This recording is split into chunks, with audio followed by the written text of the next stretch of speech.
Hoy hablábamos con el viceministro de Salud de la provincia de Buenos Aires, Nicolás Crepla, y nos dijo: la aventura aperturista fracasó. Vamos de vuelta. La aventura aperturista fracasó. ¿Qué quiere decir? ¿Qué quiso decir? Voy a tratar de traducir algo que parece obvio, pero siempre vale la pena. La cosa está fea. Los números son muy feos. Hay muchísima preocupación en el gobierno de Axel Kicillof. Pero no solamente es en el gobierno de Axel Kicillof. Hay provincias que hasta hace poco festejaban el retorno a fases mucho más flexibles, como San Juan o como Jujuy, donde el coronavirus, la pandemia, ha retornado con fuerza, complicando, ustedes saben, las rutinas habituales. Y ese intento de normalidad, hay como una especie de pulsión por volver a una normalidad que hoy es imposible. Hoy es imposible. Y hay que decirlo, creo que esta situación crítica tiene varios responsables. Hay uno que para mí es fundamental. Hay uno que para mí es fundamental. Y creo que se inicia cuando Paolo Roca despide a 1.500 trabajadores sin pagarles la indemnización. Ese día Paolo Roca lo que dijo fue: el mundo podrá cambiar mucho, pero yo voy a seguir siendo igual. No hay nada extraordinario que me afecte. A mí no me va a variar esta pandemia, sus consecuencias, lo que yo considero la defensa de la maximización de mi renta. En función de eso se alineó casi todo el poder económico en Argentina. Y desde entonces ha sido un reclamo constante el volver a la normalidad. Volver a la normalidad. Entiéndase normalidad por volver a la actividad plena del comercio, de la producción. El gobierno maniobró como pudo en ese contexto. Empezó a exigir protocolos. Sigue habiendo, entiendo, un acompañamiento masivo a las medidas generales que ha tomado el gobierno en materia de política sanitaria. Hay que decir también que la cuarentena ha sido una política sanitaria eficaz, incómoda, fastidiosa, pero eficaz. Pero en línea con esa demanda del poder económico, que decía, ojo que el mundo sigue, con pandemia, con el virus, sin el virus, pero el mundo sigue, y también lo que sigue es nuestra posición de poder en esta historia. La ciudad que se alineó con esa perspectiva aperturista, a pesar de que iba a las conferencias de prensa con Horacio Rodríguez, con Alberto Fernández, con Axel Kicillof, me refiero a Horacio Rodríguez Larreta, la ciudad que trabajó desde esa perspectiva aperturista fue la ciudad de Buenos Aires. Y la ciudad de Buenos Aires ha sido fundamentalmente el foco que irradió el contagio masivo. Y esto no es, o no pretende ser un pase de factura a los porteños o a las porteñas, no tiene nada que ver con eso. Hay un gobierno, y ese gobierno dio señales, a mi juicio, erróneas. Totalmente erróneas. Porque desde el comienzo el comité de expertos que asesoraba al presidente dijo que para que no circule el virus lo que había que hacer es que la gente circulara lo menos posible. Y para que circulara lo menos posible, la actividad tenía que ser lo más ralentizada posible también. El retorno a la normalidad había que asumir que era imposible. Pero en esto, la verdad es que se ha comportado de un modo casi caprichoso Horacio Rodríguez Larreta, porque por un lado se dio a la fotografía con el presidente y se mostraba responsable. Pero dentro de esa imagen de responsable, siempre al día siguiente estaba abriendo alguna que otra actividad. ¿Fundado en qué? En el fastidio, en el agobio, el de los runners, el de los comerciantes. Todavía hoy pasa, el otro día estaba escuchando a una referente del movimiento de los comerciantes aquí de Capital Federal, que reclamaban algún tipo de ayuda, algún tipo de ayuda porque, en serio, la gastronomía está muy complicada, ¿no?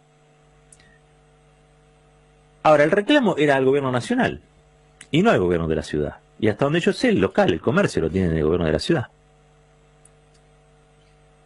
En eso ha sido muy hábil, la comunicación del gobierno porteño ha sido muy hábil, de que todas las responsabilidades pasen a ser del gobierno nacional y el gobierno de la ciudad es simplemente alguien que quiere que la gente viva mejor, que los comercios retornen a su cotidianidad, que la gente pueda salir a correr y el malo del presidente no nos deja. Una cosa así, es infantil, pero ha funcionado de ese modo.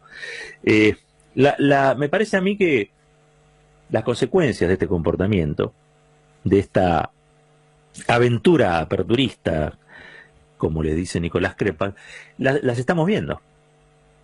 Y las estamos viendo donde el virus llega después, que es en el conurbano bonaerense, porque primero llega a la ciudad y después irradia hacia el conurbano, primero, segundo, tercer cordón.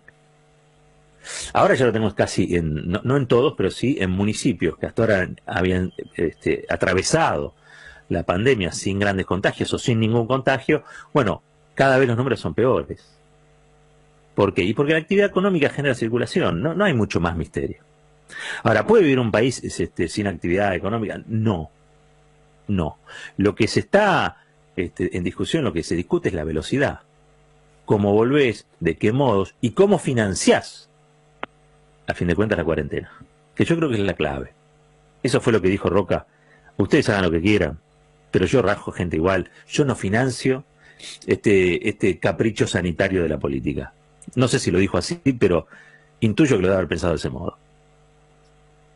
Y fue el Estado el que terminó, a partir de un pedido de la UIA, pagando los ATP. Fue el Estado el que terminó afrontando los IFE, los créditos a tasa diferencial o subsidiada, algunos incluso con tasa cero, para monotributistas, para cuarta categoría de autónomos. Bueno, hay una serie de batería de medidas que se fueron tomando. Ustedes se fijan, estoy hablando no solamente de las cuestiones sanitarias que tienen que ver con la salud, sino con aquellas que son indirectamente enormes que se han hecho en materia de defensa de la economía y de las personas, fundamentalmente de las personas. Mantener los puestos de trabajo, mantener todo lo que se pudieran las empresas y tratar de que aquellos que son los más vulnerables o más vulnerados pudieran acceder a una mínima renta que les posibilitara no morir en esto de coronavirus o de hambre. Había dos opciones. Bueno, ahí apareció el IFE, el Ingreso Federal de Emergencia. Hubo que poner a todo un Estado que estaba en babia, porque era el famoso Estado canchero del que habla Carlos Heller siempre, ¿no? Estaba en babia, desregulado, desinvertido, con falta de músculo para atender la demanda social. Todo el Estado que nos dejó Mauricio Macri, hubo que ponerlo a funcionar rápidamente. Recordemos que la pandemia, el azote pandémico, comienza 3 meses después de la asunción de Alberto Fernández. Todavía no estaban nombrados ni los funcionarios cuando aparece esta preocupación primero, después más que una preocupación, una realidad, y luego, bueno, los efectos concretos de la pandemia, que ahora vemos en una letalidad que se incrementa día a día. Y algunos todavía quieren discutir si estuvo bien la cuarentena o no, si no se decidió demasiado pronto, si no fue antes. Miren, la verdad es que no. El problema no es digamos, la extensión de la cuarentena. Digamos la verdad, el problema es quién sostiene la cuarentena, quién la banca. ¿Quién la banca? Y ya no estoy hablando de estados de ánimo, estoy hablando de economía. Estoy hablando de economía. Miren, para confirmar, si se quiere, esta descripción de irresponsabilidad que le cabe al gobierno de la Ciudad de Buenos Aires, porque fue, insisto, el ariete de la aventura oportunista, que hoy vemos fracasada. Hoy estaba leyendo ámbito financiero, y escuchen esto. Unos 10.000 locales porteños del rubro gastronómico, incluidas las heladerías, se van a ver beneficiadas a partir del mes que viene y hasta febrero del 2021 con la exhibición del pago de ingresos brutos que tributan en la Ciudad de Buenos Aires. Hace 6 meses que están cerrados los locales y que trabajan como pueden con el takeaway, el envío a domicilio. 6 meses que están trabajando por debajo de la línea de flotación. 6 meses. Y recién ahora el gobierno de la Ciudad de Buenos Aires se acordó que quizá era una ayuda para esta gente que está hundida, comercialmente hundida, porque son los locales más afectados, quizá era bueno no cobrarles ingresos brutos. ¿Se entiende lo que digo? Están en cualquier cosa. Mire, hay un problema grande en la oposición. Acá tenemos los medios de comunicación hegemónicos que habitualmente están describiendo la pelea que hay, o que habría entre los distintos integrantes del Frente de Todos, ¿no? Permanentemente le dan espacio a las desavenencias, las diferencias, a los matices. Permanentemente hablan de una especie de novela donde Alberto Fernández estaría peleado con Cristina Fernández y Cristina Fernández le impone esto. Siempre están hablando de la misma cosa. Ahora, si ustedes se fijan, no hablan de los problemas que tiene la oposición, que hoy tiene muchos. Y que es nada más y nada menos quién va a liderarla. La oposición hoy tiene un líder que está en Suiza, vive en Suiza, está, no sé, de vacaciones en Suiza.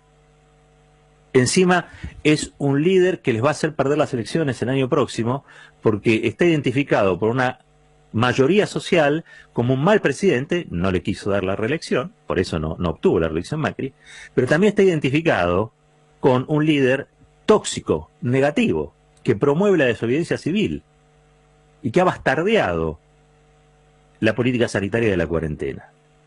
Y que a su vez no está en sus cabales, es una persona que habla de que en la Argentina hay un estado de sitio, una dictadura, lo que sea. Hay un problema enorme en la oposición, y ese problema en la oposición nos los hacen pagar a todos los argentinos. Entonces, ante la duda, obstruyen cualquier tipo de tratamiento en el Parlamento. Ante la duda. Como no saben qué va a decir Mauricio, como no saben qué es lo que va a decir Horacio Rodríguez Larreta, bueno, paremos las leyes, no discutamos. Se agarran de cualquier argumento para entorpecer la política de gobierno. Miren, yo les quiero recordar que la oposición tiene todo el derecho a manifestarse en contra de las políticas del presidente, del gobierno. Lo que no puede hacer es desconocer el resultado electoral. No puede haber una dictadura de minorías en la Argentina.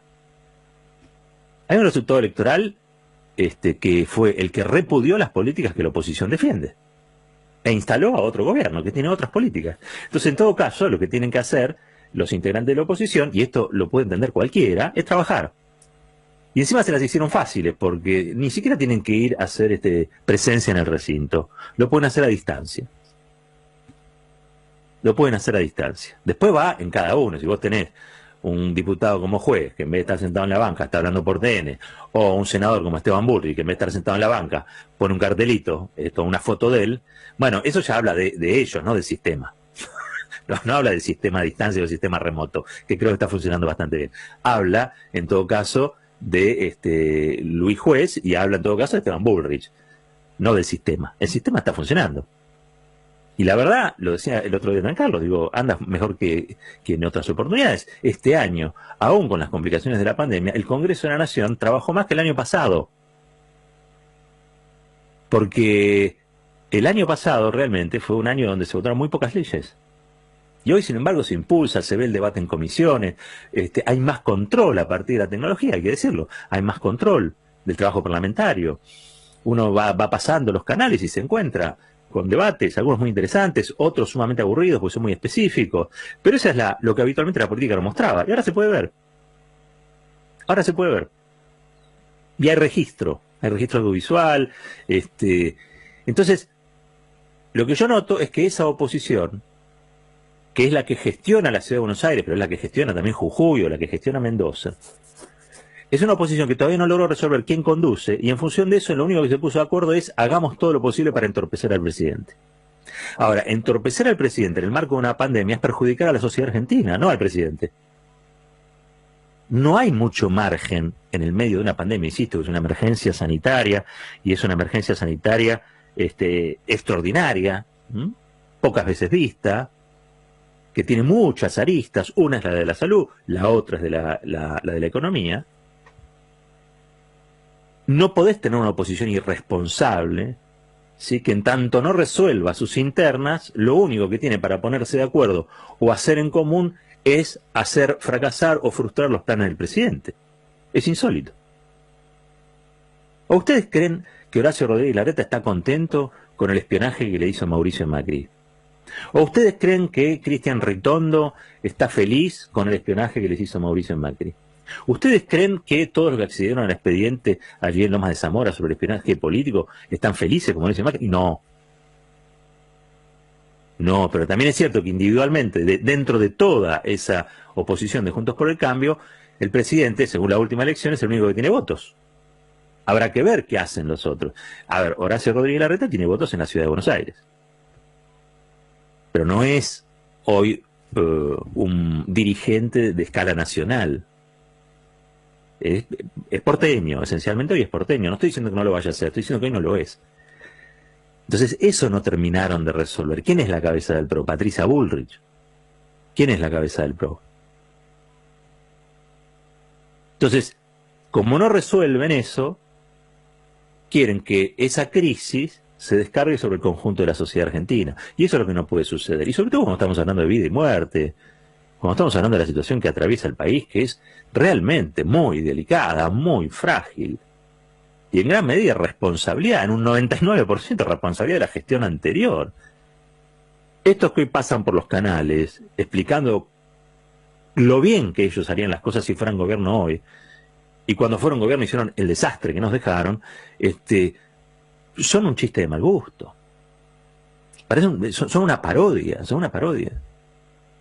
Ahora, fíjense lo importante de tener medios de comunicación alineados con eso. Los medios de comunicación los tiene el mismo poder económico que es el que quiere reventar la cuarentena desde el comienzo. No sé si desde el comienzo. Creo que hubo 3 o 4 semanas donde se bancaron la cuarentena. Creían que iba a ser más corta. Cuando se empezó a extender, ahí, bueno, reaccionaron.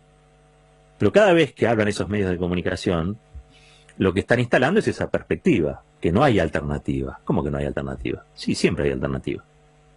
Y la verdad es cuando en la realidad no se comprobó ninguna de las hipótesis que ellos barajaron, en el sentido de que la caída de la economía iba a resolverse en función de cuánto abrieras vos tus comercios, las actividades. Países que han tenido cuarentenas muy débiles, como Brasil o como Estados Unidos, cuentan a decenas de miles o a cientos de miles los muertos. ¿Y saben qué? La economía es un desastre igual. Entonces tienen los dos problemas. Argentina ha llegado bastante entero hasta acá, más allá de que detrás de cada muerte hay una historia, hay una persona, hay una familia. Yo digo, esas cosas hay que verlas, pero sobre todo, tratar de hacerle abrir los ojos a un sector de la sociedad porteña que sigue insistiendo con Horacio Rodríguez Larreta, como si Horacio Rodríguez Larreta fuera el que tiene la razón en esto. Yo no sé quién tiene la razón, pero si yo no lo sé, si el presidente no lo sabe, si Horacio Rodríguez Larreta no lo sabe, si Axel Kicillof no lo sabe, entonces hay que consultar a los expertos. Para eso están. Son infectólogos, son virólogos, son médicos, son psicólogos, son psiquiatras. ¿A quién vas a consultar? ¿A Dios? También lo puedes hacer, ¿por qué no? Pero en los hechos prácticos, concretos, ese comité científico es el único que te puede dar una respuesta. Y muchas de las respuestas del último tiempo han sido acertadas, muchas. Y otras todavía están planteadas como incógnitas. ¿Alguien sabía que alguien podía contagiarse 2 veces? Hasta Federico Pola, creo que eso, Pola, el apellido, que es quien está llevando adelante la vacuna de Pfizer en Argentina, el experimento de la vacuna de Pfizer en Argentina. Se contagió 2 veces. 2 veces de coronavirus. Y eso no se sabía.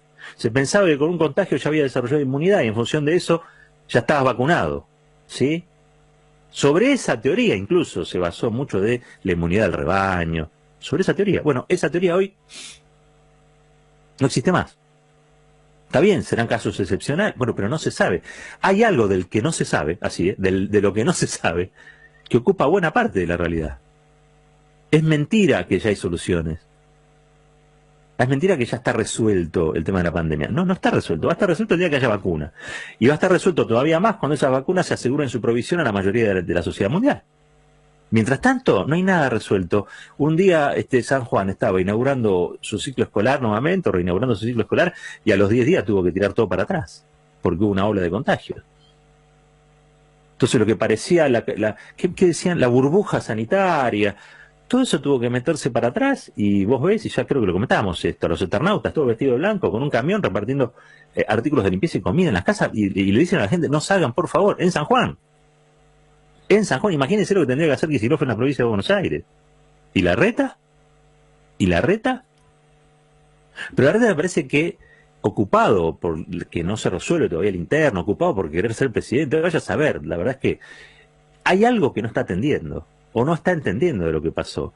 El gobierno nacional, los ATP, los IFE, los resolvió en muy poco tiempo, un mes creo, un mes. Y recién ahora el gobierno porteño acepta no cobrarle ingresos brutos a la gastronomía, que está parada desde el comienzo. Entonces, hay como un delay ahí, ¿no? Ahora, un delay de 6 meses. Un delay de 6 meses. O nunca entendió de qué se trataba. O en serio, como le dijo Mauricio Macri al presidente, y esto está confirmado, tendrán que morir los que tengan que morir. Y participan de esa idea que me parece monstruosa. Monstruosa.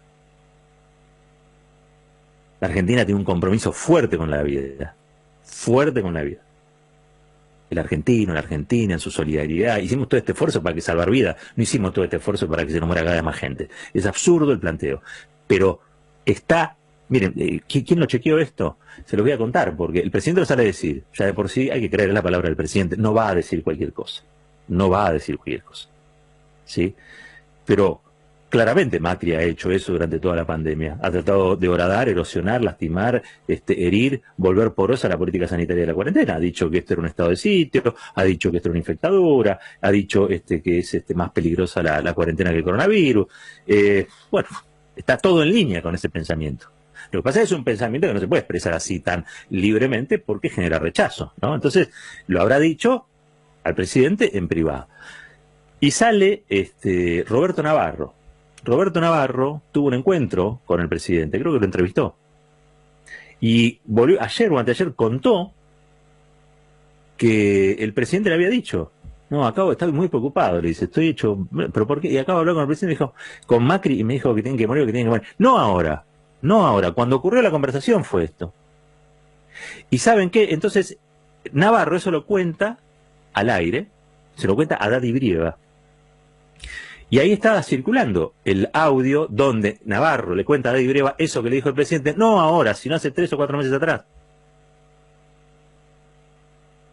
Por lo tanto, hay que darle crédito a la palabra del presidente en esto, porque a su vez vienen a reforzar lo que entiendo yo es una mirada que ha tenido el expresidente Mauricio Macri sobre esta crisis sanitaria de carácter global, que explica muchas de las otras cosas que fueron sucediendo en este tiempo. La aventura aperturista fracasó, nos dijo Nicolás Kreplak.